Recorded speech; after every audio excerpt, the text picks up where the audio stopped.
Welcome friends, আজকে আমি আবার এসে হাজির হয়েছি একটা নতুন টপিক নিয়ে তোমাদের সামনে। রমেশ আর পরেশ দুই বেস্ট ফ্রেন্ড। রমেশ আর পরেশ এরা খুব ভালো বন্ধু। একদিন তাদের মধ্যে একটা বাক্য নিয়ে দ্বন্দ্ব শুরু হয়। রমেশ বলছে, each one take turns cooking dinner in the evening.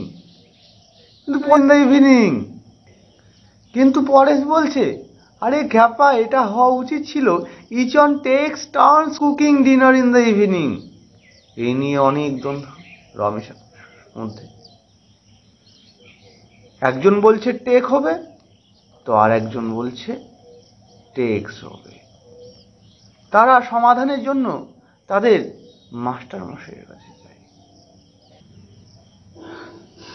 Ramesh বলছে ইচ অন একটা প্লুরাল প্রোনাউন, এর জন্যই তো প্লুরাল ভার্ব নিয়েছে টেক।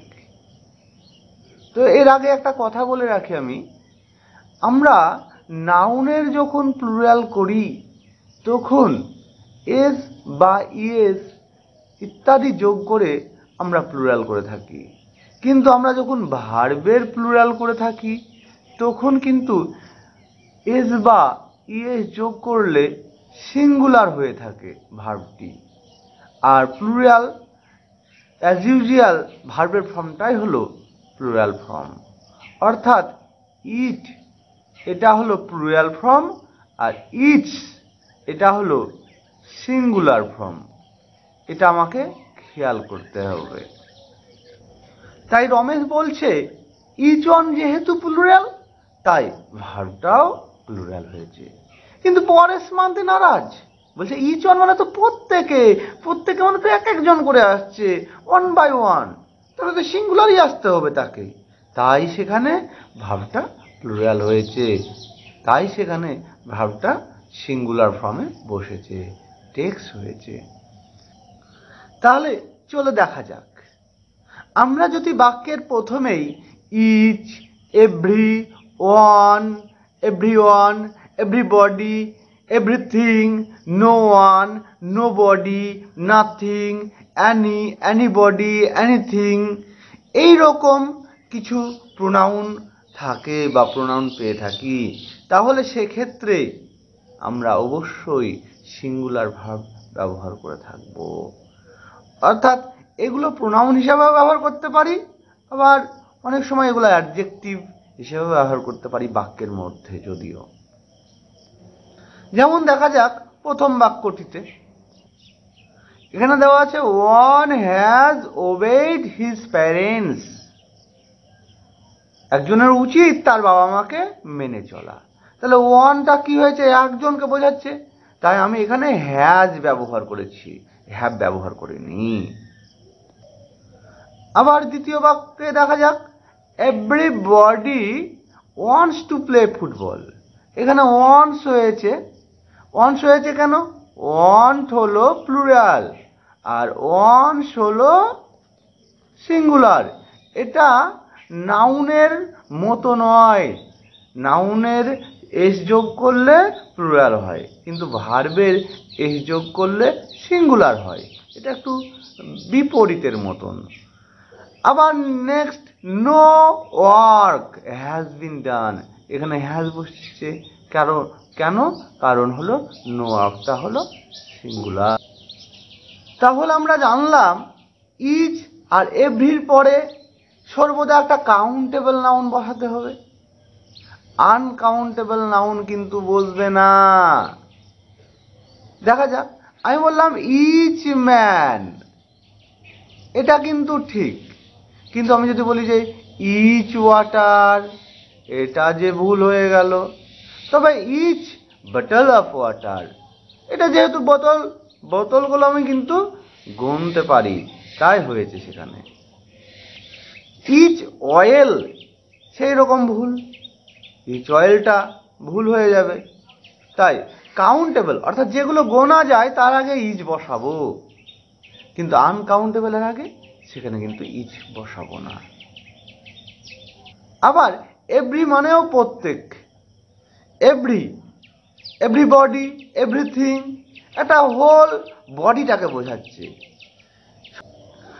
বাক্যের প্রথমে প্লুরাল নাউন বা প্রোনাউন আর তারপরে ইচ বা এভরি থাকলে, আমাদের এখানে একটু ভুল হয়ে গেছিলো, সিঙ্গুলার টাইপিং মিস্ট হয়ে গেছিলো। এখানে সবসময় প্লুরাল ভার্ব বসবে। অর্থাৎ প্রথমেই যদি আমি দেখি দে আছে, দে কিন্তু একটা প্লুরাল প্রোনাউন, এবং তারপরে ইচ আছে, সেক্ষেত্রে কিন্তু আমাকে আর বসাতে হবে, ইজ বসবে না, ওয়ার বসবে, কিন্তু ওয়াজ বসবে না। হ্যাভ বসবে, কিন্তু হ্যাজ বসবে না। আবার ওই একই রকম ভাবে বলতে পারি, বাক্যের প্রথমে যদি ইচ, এভরি এগুলো থাকে, তাহলে সেক্ষেত্রে সিঙ্গুলার ভার্ব বসাতে হবে। যেমন ইচ, তারপরে একটা সিঙ্গুলার নাউন বসেছে, সেক্ষেত্রে ইজ আমি বসিয়েছি, আর বসাইনি। আবার ইচ প্রথমে বসেছে, তারপর অফ দ্য বয়েজ ইজ হয়েছে। তবে ইচ বয়েজ এটা হয় না, এটা করতে যাব না। ইচ অফ দ্য বয়েজ, তখন আমি ইজ করব। ইচ বয়েজ ইজ, এখানে বয়েজ এস দেওয়া যাবে না, সেক্ষেত্রে আমরা ইচ বয় করব। আর যদি অফ দিই, বালকদের প্রত্যেকে, ইচ অফ দ্য বয়েজ, আর প্রত্যেক বালক ইচ বয়, এই জায়গাতেও ভুল থাকতে পারে, এগুলো আমাদেরকে খেয়াল রাখতে হবে। তাহলে চলো দেখা যাক নিচের বাক্যগুলি। এখানে দেওয়া আছে ইচ ওয়াটার ইজ ড্রিঙ্কেবল। বাক্যটার ভুল কোথায়? ইচ ওয়াটার, ইচের পর একটা আনকাউন্টেবল নাউন বসেছে, তাই ভুল হয়েছে। ইজ বটল অফ ওয়াটার, এটা ঠিক হয়েছে। তবে বটলস হবে না, কারণ ইচের পরে বটলস নয়। হ্যাঁ, next, each member of the team are interested in becoming a leader. এখানে আমরা আর করেছি, এটাই ভুল, এখানে ইজ হবে। কেন? কারণ ইজ প্রথমে আছে বাক্যের, আমি কিছু যদি মনেও না থাকে, ইজ বাক্যের প্রথমে থাকলে গ্যারেন্টি ভার্বের সিঙ্গুলার ফর্ম বসবে, তাই ইজ হয়েছে। Each photograph in the collection were beautiful, এখানে ওয়ার হবে না, এখানে ওয়াজ হবে। Each of my sibling are going to school, each of, এখানেও তাই ইজ হবে। ইচ অফ দ্য বয়েজ, এখানে দেখতে পাচ্ছ এখানে এস বসেছে, কারণ ইচ অফ আছে তাই, কিন্তু অফটা যদি না থাকতো তাহলে ইচ দ্য ইচ বয় হতো, এখানে তাই each of the boys was হবে সিঙ্গুলার ফর্ম। ইচ বয়, এখানে দেখো each boy and each girl, have হবে না, এটা একটা দেখার বিষয় আছে। তোমরা ভাবতে পারো ইচ বয় মানে প্রত্যেক বালক, আবার ইচ গার্ল মানে প্রত্যেক বালিকা, অর্থাৎ দুজন হয়ে যাচ্ছে, তাই আমরা হ্যাভ করতে পারি, কিন্তু হবে না। ইচ থাকলেই প্রত্যেককে যেহেতু বোঝাচ্ছে, তাই আমাকে সিঙ্গুলারই নিয়ে আসতে হবে, যতই অ্যান্ড দিয়ে যোগ থাক না কেন, অ্যান্ড দিয়ে যতই যোগ থাক না কেন, আমাকে ওই সিঙ্গুলারটাই নিয়ে আসতে হবে। তবে নিচের বাক্যটা দেখা যাক।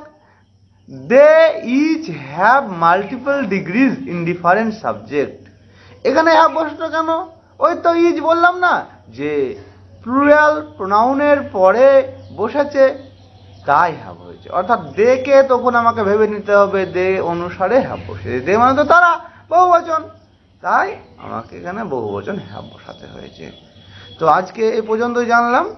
নেক্সট ডেতে আরও একটা নতুন টপিক নিয়ে আমি এসে হাজির হব।